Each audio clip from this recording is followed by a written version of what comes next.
छत्तीसगढ़ से इस वक्त की सबसे बड़ी खबर आ रही है। जिले में एक बड़ा नक्सली हमला हो गया है। जी हां, दंतेवाड़ा जिला में एक बड़ा नक्सली हमला हुआ है जिसमें 11 जवानों के शहीद होने की खबर मिली है।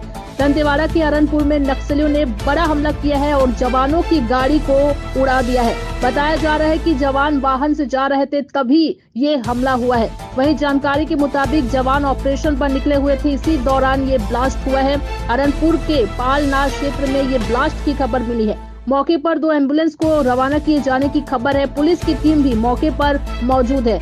वहीं सीएम भूपेश बघेल ने जवानों के शहीद होने पर संवेदना व्यक्त की है। नक्सलियों के खिलाफ जंग अंतिम दौर पर है, इसी वजह से वे ऐसी घटना को अंजाम दे रहे हैं। नक्सलियों को बख्शा नहीं जाएगा। बताया जा रहा है कि एक नया कैंप खुला है और सड़क का काम अंतिम दौर पर है। इसी दौरान डीआरजी के जवान इस इलाके से जा रहे थे। एक गाड़ी में सवार होकर 10 जवान जा रहे थे और इसके अलावा एक ड्राइवर था। घायल जवानों को दंतेवाड़ा स्वास्थ्य केंद्र में लाया गया है। प्राथमिक उपचार के बाद इन्हें आगे रवाना किया जाएगा। वहीं बताया जा रहा है कि यह इलाका काफी संवेदनशील है और यहाँ पर काफी आईईडी बरामद हो चुके हैं। बीते 15 दिनों में 3 से 4 बार आईईडी बरामद किया जा चुका है।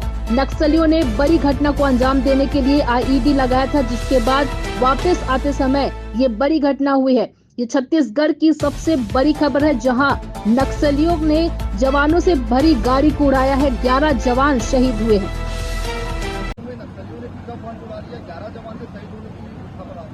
इस प्रकार की जानकारी है और ये बेहद दुखद है। और मैं